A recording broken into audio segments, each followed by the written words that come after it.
Olá, meus alunos, tudo bem com vocês? Descansaram bastante aí durante as férias? Eu espero que todos estejam muito bem e que estejam bastante animados para o nosso retorno. Hoje é a nossa primeira aula de língua portuguesa deste novo semestre que inicia, não é? Todos vocês devem estar bastante empenhados para que a gente possa conseguir chegar ao final deste ano, né? Com saúde, né? Todo mundo bem e com a nossa aprendizagem em dias, certo? Vamos lá, sejam bem-vindos de volta, todo mundo bastante empenhado para que as nossas aulas, mesmo à distância, né, sejam bem positivas, sejam recheadas de coisas interessantes e que levem bastante aprendizado até vocês. A gente fica daqui tentando fazer o nosso melhor, tentando fazer a nossa parte e contribuindo, né, para uma forma de trabalho que seja segura, para que todos nós fiquemos bem e que possamos em breve estar juntos, né, e cheio de saúde, né, que a gente possa aproveitar esse momento para cuidar da nossa saúde, cuidar da saúde das pessoas que a gente ama, né, a nossa família e de um certo modo, a gente tem bastante tempo também para colocar o estudo em dias, não é isso? Então, vamos lá, sejam bem-vindos, vamos à nossa aula de língua portuguesa desta semana. Meus alunos do primeiro ano, a tarefa desta semana é a respeito de um conteúdo que a gente já viu, né? Então, é uma revisão. Trata-se do estudo da linguagem figurada. A gente não vai falar tudo, eu vou falar apenas aquilo que vai ser importante para que vocês resolvam as tarefas desta semana. O conteúdo de linguagem figurada, as figuras de linguagem, ele é muito extenso, certo? Então, para esta semana, nós vamos revisar e o vídeo, ele é bem específico para as tarefas, tá? Então, assim, vocês vão assistir ao vídeo para resolver as tarefas da semana, certo? Então, assim, não é uma abordagem teórica que envolve todos os elementos da linguagem figurada. Nós vamos destacar aquilo que vai ajudar vocês na resolução das questões, tá certo? Então, vocês vão assistir ao vídeo, vão tentar resolver as questões aí no caderno de vocês, né? Vocês têm aí 10 questões para responder, né, a respeito da linguagem figurada, e a gente vai colocar o estudo também de duas figuras de linguagem, né? São tantas figuras de linguagem que a gente ainda tem que ver. Então, na tarefa desta semana, vocês terão apenas duas destas tantas figuras de linguagem que a gente ainda vai estudar pela frente, tá bom? Na quinta-feira é dia da nossa videochamada, não é isso? Então, no momento da nossa aula, eu quero que vocês estejam com as questões resolvidas, tá? E que vocês anotem aquilo que vocês tiveram dificuldade para que a gente possa esclarecer para vocês, tá certo? Agora a gente vai ali para o quadro, né? Para a gente poder colocar para vocês o conteúdo. Vamos lá. Bem no comecinho aí da tarefa de vocês, meninos, tem uma tirinha. E nesta tirinha aparecem algumas personagens. E durante as falas destas personagens, né, aconteceu mais de uma vez a ocorrência da palavra navegar. Então, a palavra navegar foi empregada com mais de um sentido aí. Logo abaixo da tirinha tem um verbete. O que é um verbete? Verbete é uma palavrinha com seu significado. Os verbetes geralmente são apresentados no dicionário. Lá no dicionário, quando a gente pesquisa para ver o significado da palavra, a gente vai em busca de um verbete, né? Então, vocês têm aí o verbete e a tirinha. Em ambas ocasiões, aparece a palavra navegar e os diferentes sentidos, né, que ela expressa.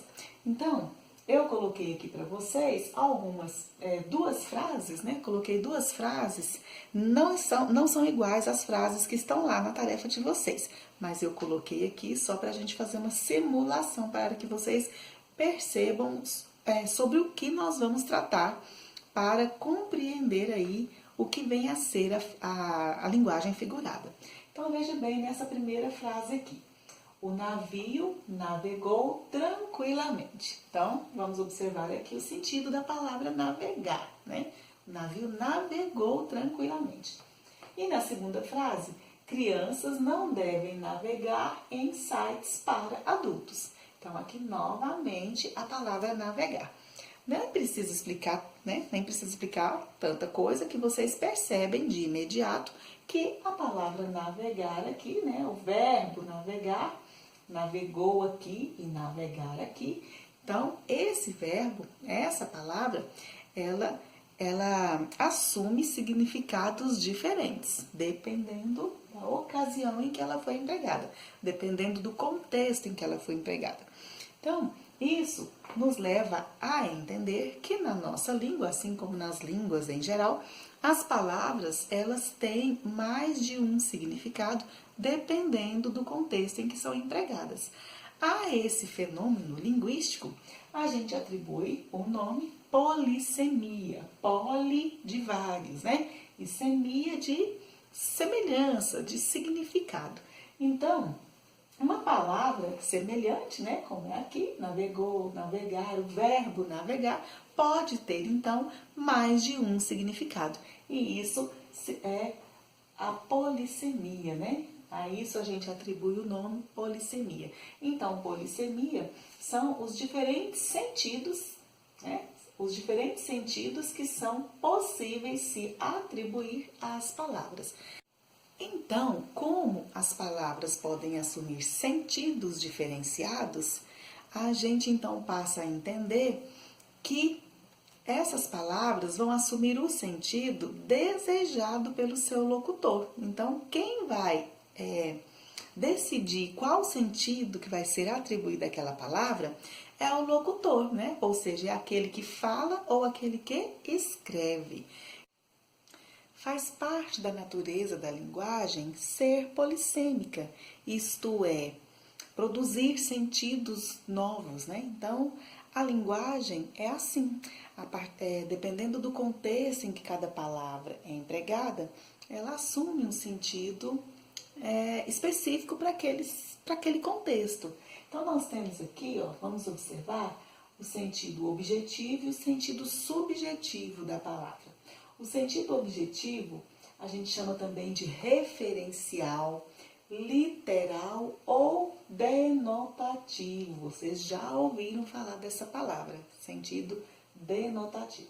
Então, sentido referencial, literal, denotativo ou objetivo são a mesma coisa, né? Então, todos eles são o sentido comum da palavra, o sentido mais usual da palavra, o sentido que vem expresso lá no dicionário, né? O dicionário traz lá a palavra como verbete e às vezes traz 3 ou mais sentidos para ela, né? 1, 2, 3 ou mais.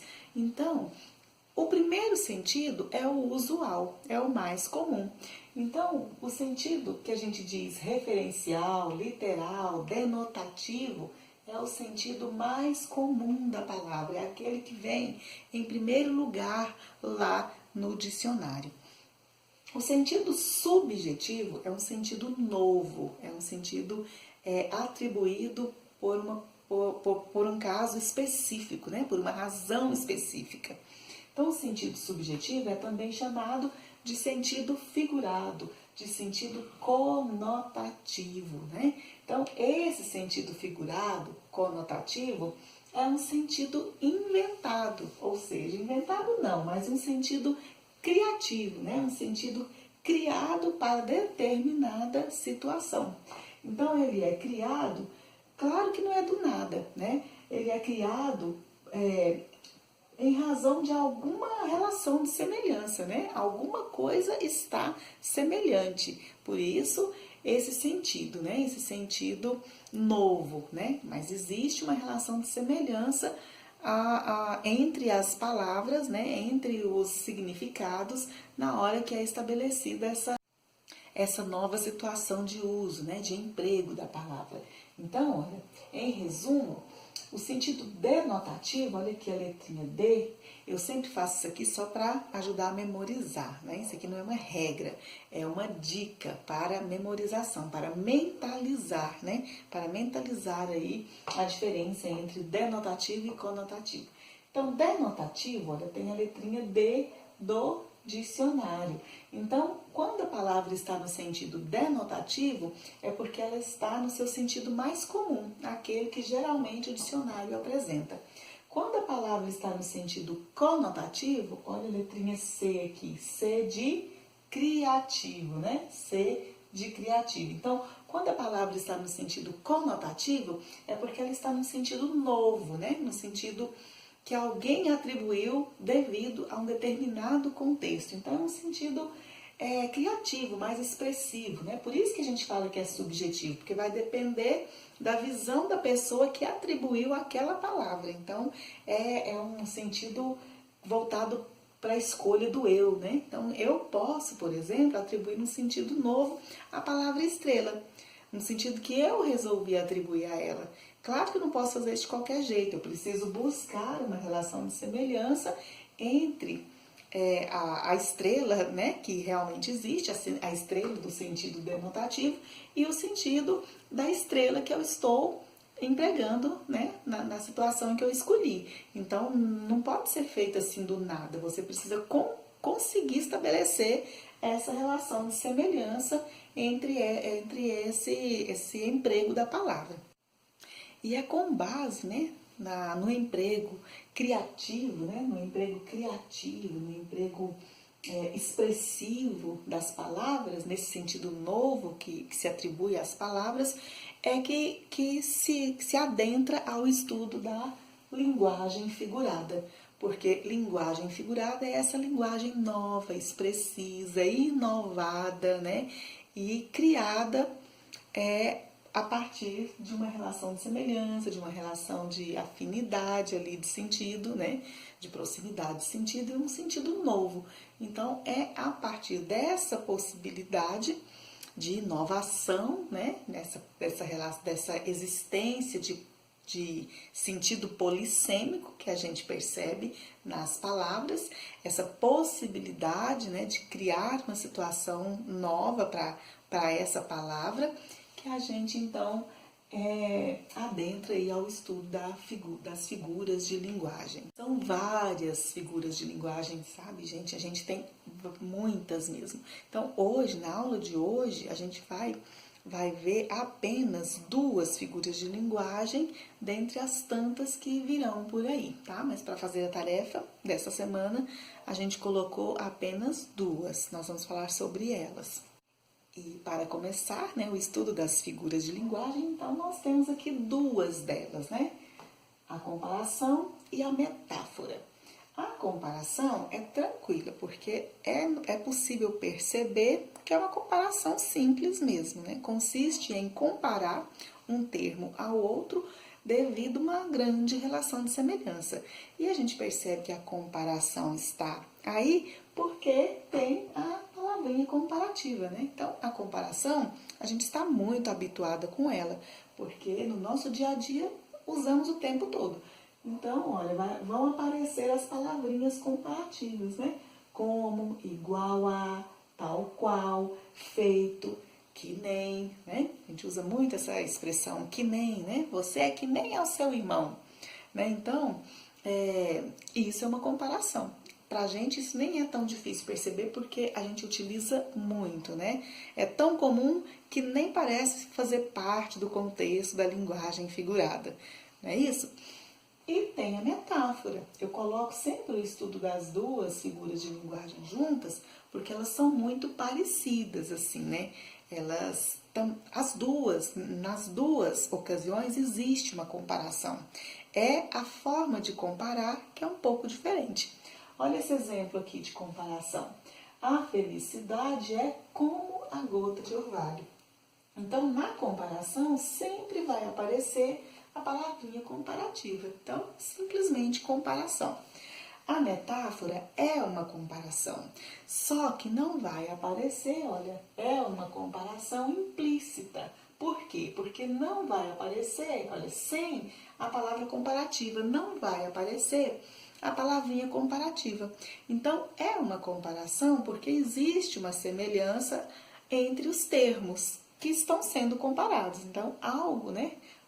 Alguma coisa está sendo comparada a outra, só que não tem a palavrinha comparativa. Por isso que eu resolvi fazer isso, atribuir o nome de comparação implícita, porque realmente é uma comparação implícita. A comparação está lá, não tem a palavrinha comparativa e você precisa tentar descobrir, né? Você precisa interpretar para que você perceba a comparação desejada pelo locutor, né? Por aquela pessoa que criou a frase, que fez ali a associação de semelhança entre os termos comparados. Então, por isso que eu chamo de comparação implícita, porque a comparação está lá, mas dá um pouquinho mais de trabalho para a gente perceber essa comparação. A gente precisa buscar, né, tentar desvendar aí o sentido criativo da pessoa que empregou essa palavra, né? Então, olha só. Aqui no exemplo, o rio é a rua da minha aldeia. Então, olha, aqui nós temos a palavrinha rio e a palavrinha rua. Elas estão sendo comparadas, ó. O rio é a rua da minha aldeia. Eu estou comparando a rua a um rio, certamente por algum motivo. Então eu falo que é implícita, a comparação é implícita, porque quem lê isso daí vai ter que ir em busca, né, do sentido dessa palavra. Então, por que a rua está sendo comparada a um rio? Certamente porque a pessoa navega ali, né, naquele rio para ir para algum lugar. Talvez seja o único caminho de sair da aldeia para ir para algum lugar. Então, por essa razão, a rua está sendo comparada a um rio. Mas como que eu percebi isso? Interpretando, buscando uma informação que está implícita. Por isso que eu chamo de comparação implícita, né? Então, a metáfora ela é uma comparação, só que ela não tem a palavrinha comparativa, tá bom? Então, existem dois termos ali, existem alguns termos, né? Pelo menos dois, sendo comparados, devido a uma relação de semelhança. Mas essa relação de semelhança, ela é criada, né? Ela é criada, porque ela é expressiva. Então, aqui, olha, a rua está sendo comparada ao rio, porque uma pessoa, né, teve a sensibilidade, a criatividade de perceber essa relação de semelhança. Então, estão aí as duas primeiras figuras de linguagem que nós vamos ver. Na tarefa de vocês tem mais explicações, tá? Um pouquinho assim, talvez mais, talvez menos do que o que eu estou falando aqui. Assim, é a mesma explicação, mas de uma forma um pouquinho diferente. Vocês vão assistir ao vídeo, ler as explicações lá também e depois fazer as tarefas, tá bom? Então, de conteúdo era isso, tá bom? Agora é resolver as questões, marcar as dúvidas e levar para nossa videochamada para a gente corrigir e fazer explicações complementares, caso vocês não tenham compreendido, tudo bem? Ah, mas antes de me despedir de vocês, eu gostaria, né, de aproveitar que nós estamos trabalhando com esse conteúdo das metáforas, né, nas figuras de linguagem, e mostrar para vocês, não sei se vai dar para ler, vou chegar bem pertinho aqui, ó. É um livrinho de metáforas, né? Esse daqui fui eu mesma que compus. É um livrinho manual, um trabalhinho manual que a gente faz até na sala de aula mesmo. Eu fiz com os colegas de vocês, alunos meus, né? A gente fez já faz bastante tempo. Tem a data aqui? Não tem a data aqui não, mas já deve ter aqui uns 4 anos que eu fiz esse trabalho. E aí, eles também criaram o livrinho de metáforas deles, né? E eu criei o meu para dar como exemplo para eles e para motivá-los a criar também. Vou ler aqui algumas para vocês, olha. O vento é o combustível da pipa. Então, o vento, né, está sendo aqui comparado ao combustível. Por que será? Tem uma relação de semelhança aí, uma comparação implícita, né? A lagoa é um rio que ficou de castigo. Então, a lagoa é um rio que ficou de castigo. O livro é um mar onde as pessoas pescam ideias. Então, o livro está sendo aqui comparado ao mar. A noite é o dia que dormiu e o dia é a noite que acordou. Amigo é o parente que a gente escolheu. Então, O vento é o parque de diversão das borboletas. O silêncio é um poeta que ficou mudo de tanto aprofundar nas palavras. A lágrima é uma onda que vem do mar de dentro. A poesia é isca para se pescar o som do mar. O horizonte é onde o fim acaba. Então, são metáforas, tá vendo? São comparações. Tem sempre uma coisa sendo comparada a outra coisa, mas sem a palavrinha comparativa. A gente chama, eu chamo, né? Eu resolvi colocar essa nomenclatura para ficar mais fácil. É uma comparação implícita, porque o implícito é aquele que está lá, mas não está tão claro, não está de forma explícita. Então, você vai ter que adentrar, pesquisar, interpretar, para você descobrir o sentido, né? Para você descobrir o que está ali nas entrelinhas. Então, metáfora é isso daí, uma comparação implícita. Então, é isso, meninos. A gente termina aqui o conteúdo dessa semana. Vocês façam direitinho essas questões aí no caderno de vocês e levem lá para a nossa videochamada para a gente corrigir, tá? E eu deixo aí também, gente, a sugestão. Tentem fazer. Tem uma questão aí, deixa eu olhar aqui qual que é. Tem uma questão aí da tarefa de vocês, a questão número 7. Vai pedir para vocês criar metáforas também, igual eu mostrei aqui, ó. Iguais, né? Parecidas, né? Semelhantes a essas que eu mostrei aqui no meu livrinho de metáforas. Então, eu coloquei algumas aí para vocês, né? Nenhuma dessas aí é minha, não. Eu acho que eu coletei dos colegas, foi sim, eu coletei dos colegas lá durante a atividade que eu fiz na sala de aula com eles. Então, tem uma do Arnaldo Antunes e duas que eu coletei aí dos colegas de vocês quando eu fiz o trabalho. Então, eu estou sugerindo aqui que você faça, né, as metáforas e depois eu ensino, né? Se vocês quiserem, eu ensino vocês a montarem aí o livrinho, ó. A gente escreve, a gente ilustra e ele fica bem bonito, tá bom? Então, para hoje é isso.